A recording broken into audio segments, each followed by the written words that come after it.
Hey guys, it's Lisa and welcome back to my channel. Now today's video is going to be my top easiest plants to, I guess, own and look after. So I do have a few that are like specific to a species and then some that are just a general species. So yeah, that it will kind of make more sense as I talk about it and I'll explain everything to you. So these are like my top 10 plants that I'd recommend for beginners. Plants that I just find really easy care. I don't really have to worry about them too much. They just do their thing. Just plants that I've never had an issue with before. It's just always been happy and I just basically forget about them really. So yeah, I thought this might be helpful for some of you who are new to the plant world, and just for everyone really.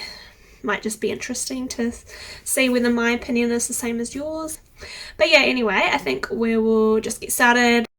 Okay, I'm going to talk about a couple Hoyas that are, I would say, pretty easy care. So I'm not going to just say that all Hoyas are easy care because I find that there is a lot of like variation between them. So there are some Hoyas that are just like really super chill and grow fast, just no issues, like whatever you do with them they're all good. And then there's others where they are a little bit more fussy. I'm not going to say that all Hoyas are easy because some are harder than others. So I just mentioned the couple that I do think are really easy, especially if you're wanting to get into Hoyas and you've never like gotten into Hoyas before, then these might be the kind of Hoyas that you want to begin with. But yeah.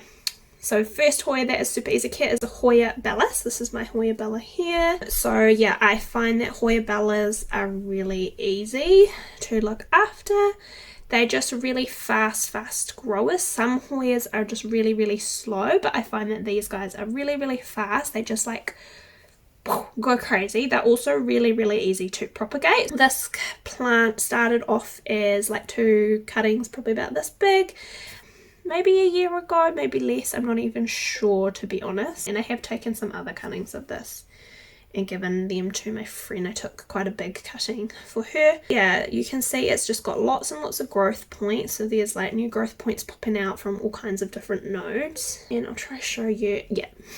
This guy has got a peduncle, so if you can see that is a peduncle, so that's going to turn into a flower.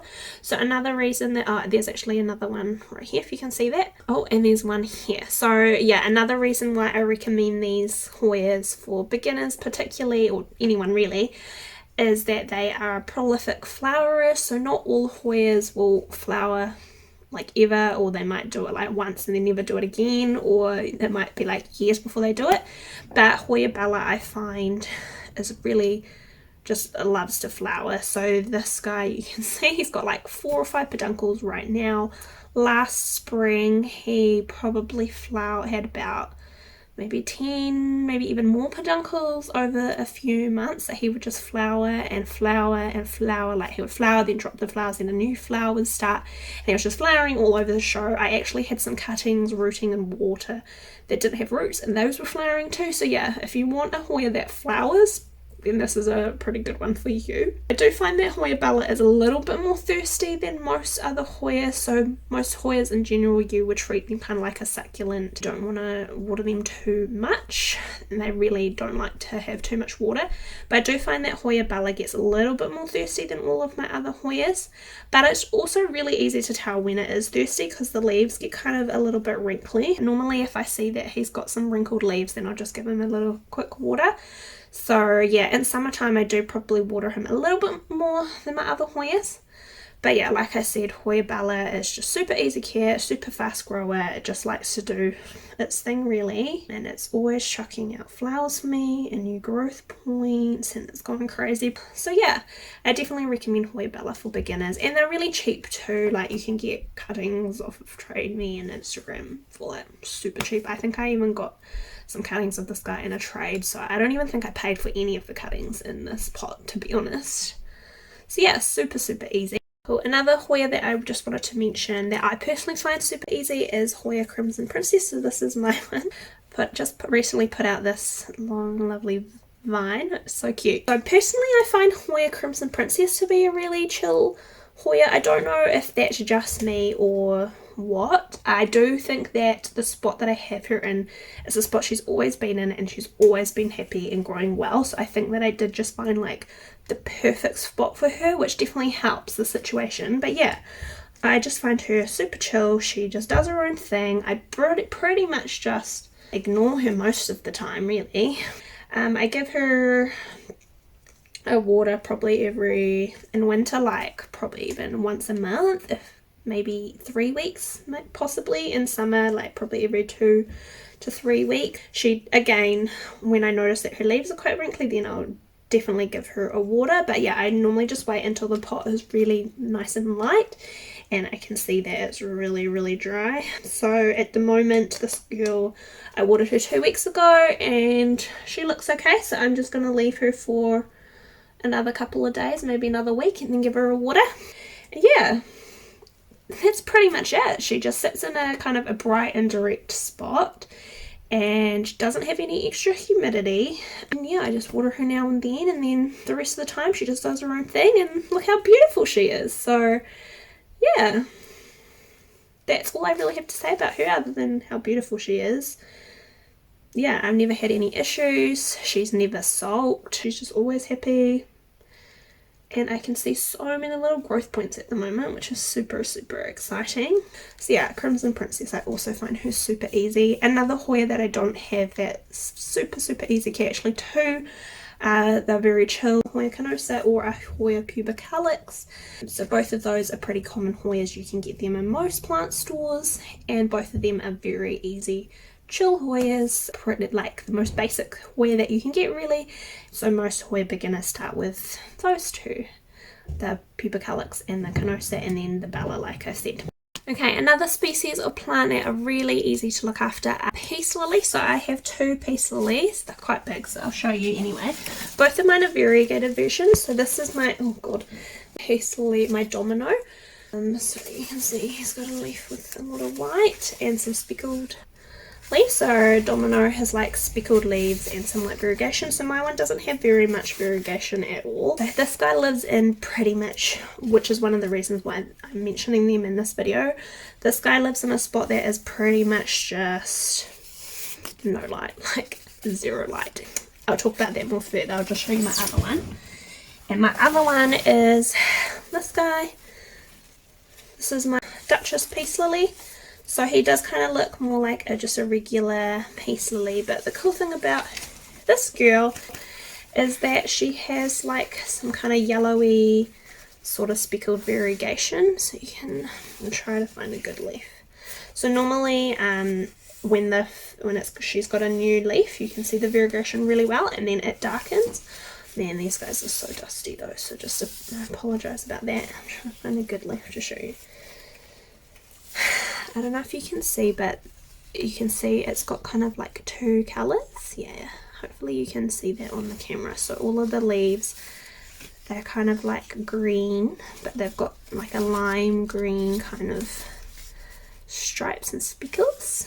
Not sure if you can see that. I'll pop a picture on the screen of what the leaves look like when they first come out, so it's really stunning. So I love it when she puts out new leaves and then they just darken to like a really dark lime kind of green color. She's very subtle, but I really like it. Going back to talking about this guy, so the reason that I'm putting peace lilies in this is because yeah, they're very well known to be just super chill. They are very tolerant to different amounts of light, so they can tolerate low light really well, which is proof of this guy. So this guy, like I said, he doesn't have very much variegation. He's very dusty. And he's not massive, but he has flowered for me 3 times, and he does put leaves out every like couple of months or so. He's actually got, I don't know if you can see, but he's actually got a leaf. You probably can't see, he's actually got like 3 or 4 leaves coming in right now. And yeah, so he actually, I'm not even joking, he gets 0 light. He lives in the darkest corner of our flat, a little pot stand. There's no windows anywhere near him. The most light he gets is like 1 leaf kind of hangs in the doorway of the bathroom, and that half of that leaf gets some light, and that's basically it really.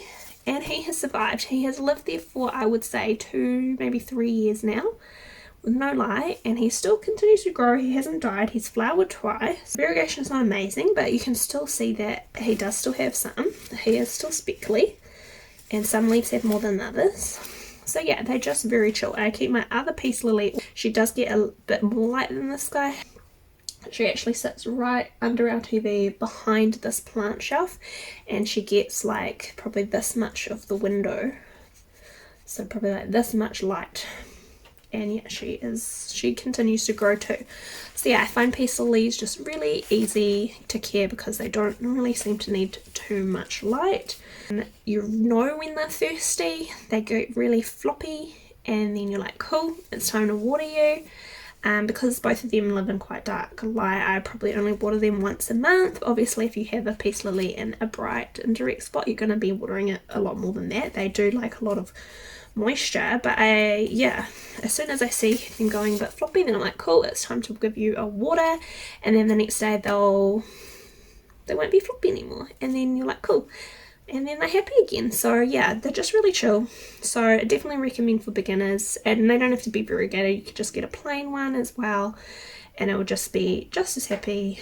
And yeah, so I find them good like little fillers for really dark spots where it's just like empty and there's nothing there. So that's kind of, yeah, what I do with my peace lily. Honestly, I can never get over how this guy has survived so long with no light. It's really amazing. Okay, the next plant or species that I find to be super easy care, Monstera deliciosa. I used to have one of these, but I ended up selling it because it got too big. It used to sit right here where this plant stand now is, and it was like all up here. It was probably about, I think it was 1.5 meters high. So, and it got to that height in a very short amount of time as well. So I don't have any pictures of it, but Chantal has let me borrow pictures of her deliciosa just so I can show you. Yeah, there are some Monstera species that I do find a little bit tricky. I do have a Monstera monkey mask, and I considered putting it in this video because it is a really fast grower. It is really easy to propagate, and generally I haven't had too many issues with it. But last winter pretty much all of the leaves fell off of it. They just went yellow and fell off, and I still haven't really figured out why that happened. It definitely wasn't root rot. I kept checking, it just kept happening. So for that reason I didn't want to include it in this video. But I will say that Monstera deliciosa and specifically is a very easy to care for plant. I definitely recommend for beginners. It was one of the first plants that I got, and yeah, it grew to about 1.5 meters from about maybe this tall in probably less than a year. So they're very fast growers. I just gave it a nice bright spot, and I watered it when it was dry, and the rest of the time it just did its own thing. Yeah, so it grew pretty fast, and I didn't really have to do much. I just kind of ignored it, gave it a water when it was needing it, and it just did its own thing. So yeah, I just find them pretty easy to look after. Very fast growers, can propagate them. I didn't actually ever propagate mine, but you can. Just chuck it in water or whatever, it's all good. So yeah, they're very easy to care for, and I would recommend for beginners as well. Okay, I want to talk about, I don't actually own one of these, but it is a easy plant, or I'm not even going to try say the scientific name because I don't know how to pronounce it. It's easy plant. I don't actually have one of these, but I'll put some pictures up here courtesy of my plant friend Chantal. She sent me some pictures. So that's what a ZZ looks like if you don't know. So yeah, like I said, I don't own a ZZ plant, to be honest. I'm just like a bit meh about them, but all the stories that I've heard about them is just how amazingly easy care they are, and they're always recommended for beginners too. So basically they don't need a whole heap of light. My mum's ZZ plant sits like probably 5 or so meters away from any light source, and it is still growing and it is doing fine. And you also hardly ever have to water them. So Chantal gave me some permission to talk about her plants and what her experiences are with them. So she said that her ZZ plant, she waters it like about twice a year, and she said at one point she actually was starting to doubt whether it was a real plant, and she thought it might be just like plastic, so she took it out of the pot just to check, but it did have roots. So she was like, okay, because Like, what kind of plant do you know that can go with not being watered more than like twice a year? So yeah, you basically can just like pretty much forget about them. So that's why they're easy and recommended for anybody new or not new. You could be experienced too, and you can still have a ZZ plant, of course, if you like them. ZZ, super easy care and super duper chill. So definitely recommend if you want a really easy to care for plant that you can basically just forget about. Okay, so the next plant or species that I'm going to talk about, Syngonium. So I'll just show you the Syngonium here because it's the closest one to me. This is my Syngonium confetti. So yeah, just in general, Syngoniums as a species are pretty easy to care for. I mainly in my collection have more uncommon to rare Syngonium, but you can get a lot of different types of Syngonium really cheap from all your local stores. So there's quite a big variety of Syngoniums that you can get that are really affordable. So Syngoniums just in general, the reason why I find them to be super easy care is they're pretty fast growers. Unlike some of the plants that I've mentioned previously in this video where I said they can tolerate low light, Syngonium I would say needs a little bit more light than them. They're not as tolerant in terms of light. They do need some light. They are really fast growers. Another reason why they're really easy to care for, I would say, is propagation. So in terms of propagation, they're very easy to propagate. There are some species of plants that I find easier than others to propagate, and those that I do find quite hard. I would say they're hard because A, they either take a long time to root, or B, they are very prone to rotting, and so you won't always be successful with your cuttings. Syngoniums, it's a pretty good bet that they're going to root pretty fast, and generally, yeah, less issues with actually rooting them and not getting root rot when you're in the process of propagating. So yeah, they're a pretty good bet. So Syngonium, if I was to buy an unrooted cutting, Syngonium is probably one of the species that I would be not so worried about buying an unrooted cutting for, because I know that in general there's a pretty good chance that the cutting will root and it will be fine, whereas there are some other species where I would be a little bit hesitant to buy unrooted cuttings of, just because of past history with having them rot and things like that. So yeah, so that's another reason why Syngonium are pretty easy care, and like I said, they're just really fast growers. So yeah, I find Syngoniums are pretty easy to look after, nice growers, good to propagate them. Yeah, they're just all round pretty easy to look after plants, generally not very fussy. Okay, so the next plant or kind of species I'm going to talk about are philodendron, or trailing philodendron specifically. So specifically Hartley philodendron, I find this is the easiest trailing philodendron of all of the trailing philodendrons. So this one is a very chill philodendron. This guy is absolutely going crazy. He's huge. So yeah, this is my Hartley philodendron. So I find these super duper easy care, pretty fast growers. They can tolerate lower light situations. Obviously, the more light you give them, the happier and faster they're going to grow, but they can survive in a low light situation. I did have a small one of these that lived in my bathroom on a wall that didn't really get much light, and it was fine. It continued to grow for like months and months and months. I did overwater it though, so that was the issue. This guy, I can't give myself all the credit of how big he is. I did buy him as quite a big plant, but yeah, he continues to grow, and the leaves get quite thin and a little bit floppy when he needs water. So yeah, I just water him when he is dry, or I can tell that the leaves are not really super duper happy. But yeah, these guys are well known to be very chill, easy to care for plants. I gave one of these to Sister for her birthday I think it was, yeah, her birthday one year. It was one of her first plants that I got her, just because I knew that it was super easy care and a good plant for a beginner. And I've also given one to my mum for, I think it was either Christmas or one of her birthdays as well, and her one sits in kind of like a low light spot too, and it is absolutely fine. So yeah, I find that these ones are very easy care. Cool. And next we're going to talk about Pythos. So in particular, one of the easiest to care for Pythos would be the golden Pythos. So this is my guy. He is pretty big.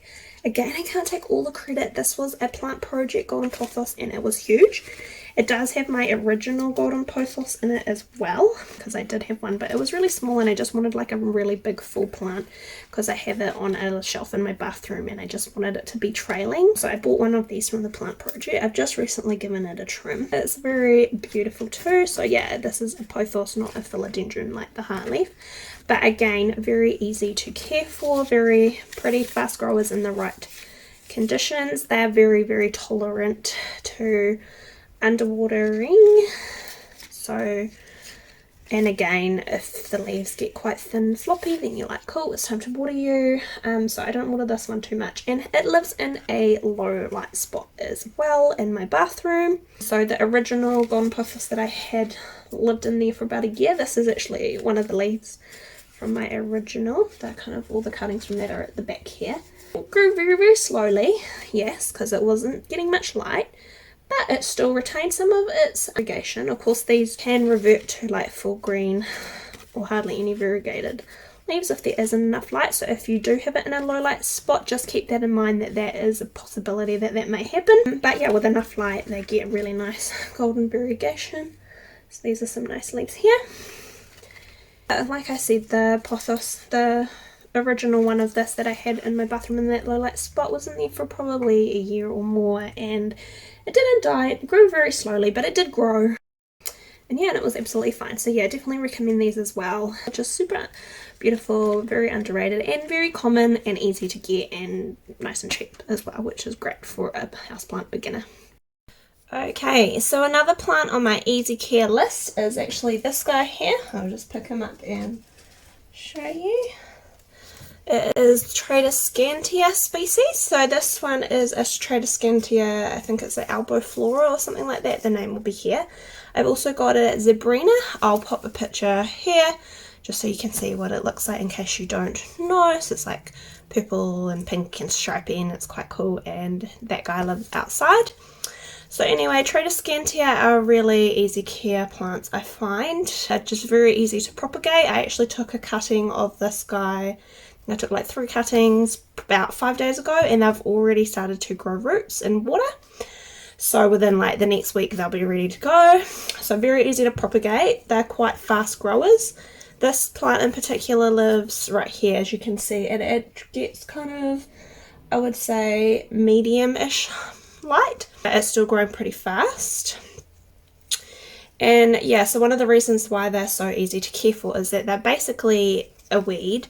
So if you don't know already, so Tradescantia, just the plain green version, is actually a weed in New Zealand. It is really hard to get rid of. Once you have it, it just goes crazy. It grows really fast. It's really hard to completely eradicate. So if it's in your garden, you're pretty much stuck with it, or you're just going to have to keep getting rid of it. So this guy, and also the Zebrina, like I mentioned, I think there might be one other type of Tradescantia that's also kind of like purple, like I think the leaves have a purple back. I'm not sure what one that one's called. They're all good here in New Zealand, but there are some species of Tradescantia that are banned. So obviously the normal Tradescantia, we don't want it. And also there is a pink princess, so basically it looks like this, but it is pink instead of white. And there's also, I think it's like golden girl or something like that, and it's got gold, yellowy kind of leaves. Those two are banned in New Zealand because they can easily revert into the full green. This guy and the other two that I mentioned have been deemed safe and fine as they don't revert to the plain green. So these are all good to own, but yeah, just keep in mind if you are seeing the pink princess or the gold one being sold, they're actually banned. So if you do have one and you got it before it was banned, then that is totally fine. It's just, yeah, you're not allowed to propagate or sell cuttings of them. And if you do, then you could end up having MPI at your doorstep. So yeah, just keep that in mind. But yeah, like I said, it's super easy to propagate. It grows really, really fast. I just water it basically when it's dry, and yeah, it doesn't get a whole heap of light. And because they are pretty much just a weed, they just grow like a weed. So that is why I'm going to put Tradescantia in this category, because they are just, yeah, they're not very fussy, and they just grow really, really well and really fast. So super easy for beginners, and they're pretty cheap and quite common as well, so another good thing. So yeah. Okay, so the next plant I again don't own, but I'll pop a picture here. It is snake plant or Sansevieria. So again, I don't own one. I'm just like mad about them, but lots of people really love them, especially for the fact of how easy care they are. So basically, they're like a succulent in that they can go for ages without having any water, but they can tolerate low light, unlike a succulent which needs lots and lots of light. So you can just chuck it in a really dark corner in your house and they'll pretty much might grow really slowly, but they won't die and they will be all good. So I just wanted to share this little story that Chantal asked me to share because it demonstrates just how like easy to look after they are. So she sent me this picture of her snake plant, and she said that so one day her snake plant got knocked over and and it fell on the floor. So she picked up the snake plant, bare roots, and she was like, cool, I've got to repot this. Completely forgot about it. This is her snake plant a year later. It's been living out of soil, so it's had no soil, no water, and it's growing new leaves. So if that doesn't tell you how easy to look after this is and how like tolerant it is, then I don't know what does. Because yeah, how can a plant live without water or soil for a whole year, not only not die but also start to grow? So it just shows you how amazing these guys are if you are after a plant that you can basically just forget about, or they're really good for like filling in spaces in your house. So quite often I see them in houses in like an empty corner, but it's like a really dark corner, so you just chuck a snake plant in there and then it makes the corner, you know, a little bit nicer, but it still survives. So yeah, snake plants, definite winner if you think they're really cool looking. You can get like small ones and long ones as well, and of course small ones are going to grow, so you can get different types, different colors, like different variegation, all sorts. So yeah, check out snake plants or Sansevieria if that sounds like a bit of you. Okay, the last plant I'm going to talk about, I have him sitting right behind me. He's way heavy to hold, so I'll just pop a picture of him up here for you guys to see. So it is my Satanthe tricolor. Now this is one where I don't know if it's just me or if everybody has had a similar experience with it, but me personally, I find it to be one of the easiest to care for plants in my entire collection. Now this is one where I don't know if it's just me or if everybody has had a similar experience with it, but me personally, I find it to be one of the easiest to care for plants in my entire collection. So yeah, I've had him for probably 2, maybe nearly 3 years now. He is huge. He's flowered for me several times. He's just always happy. I've never had really any issues with him. So at the moment he's actually living in quite a low light spot. He's behind the shelf, so the only light he gets is like the little bit that trickles through past the plants that are on the shelf, and sometimes I'll pop him outside for a few hours just to get a little bit of extra sunshine. But he's still growing really fast and all his leaves are coming out beautiful and variegated. So yeah, that's one of the reasons why I just think he's a very easy to care for plant. I don't really do much for him at all. He did used to sit where this plant shelf is, so he used to get like medium to sometimes bright indirect light. Like I said, now he's in like a lowish light, but still growing. He just grows really, really fast. Like I usually have about 5 or 6 leaves growing at a time. Sometimes the leaves do get a little bit yellow and crispy just if they have a bit too much white. So I just chop those leaves off when they go like that. I find that the more leaves you chop off of him, the faster he does grow. So I do give him regular trims, get rid of any leaves that are not looking the best or a little bit nasty. And this seems to just encourage him to grow even more, which is really great. Yeah, and then I just water him when he's dry. He's in a really, really big pot, so it does take quite a while for him to actually dry out. So I probably only water him maybe once a month. Like I said, obviously, don't do the same for yours, as yours may have different requirements to mine, but that's just personally what mine kind of goes through. I do sometimes see comments about their leaves going quite funny and wrinkled. I'll pop a picture up here as well so you can see what I'm talking about, because my guy does have some of these leaves. To be honest, I don't really worry about it that much. I've heard that it is most likely due to lack of humidity. It doesn't get any extra humidity, so it's probably likely. I do find that he gets leaves like that in a certain season every year. So during, like, I think usually it's in autumn or winter, he will sometimes pop out leaves that are a bit wrinkly like that, and usually in spring and summer all his leaves come out perfectly fine. So yeah, I think it could be just like lack of humidity or something like that. But yeah, to be honest, I just ignore it. I'm not really fussed by it, but I do see comments now and then about people asking why it's happening. So I'm not 100% sure, but that's just my guess, and it normally just fixes itself. I just ignore it, and eventually it'll just start popping out normal leaves again. And then if I really don't like those leaves, I just chop them off a little bit later on when he's grown a few nice leaves. So yeah, that's just kind of what I do for him. But yeah, I'm not sure if it's just me that finds it super easy or if other people do too. So I'd love to hear from you down below in the comments. Hit me up and let me know if your Satanthia tricolor is as easy to look after as mine is, because I would really love to know. Cool, so that is the end of this video. Thanks everybody for watching, and you know the drill. Please hit the subscribe button if you haven't already, or give this video a like. It really helps me out when you guys like my videos, because it just means that more people are likely to see them, and so then I can build my channel and more people can benefit from some of my advice, I guess, some of my experiences, I suppose. So yeah, thank you for watching, and I'll see you next time. Bye!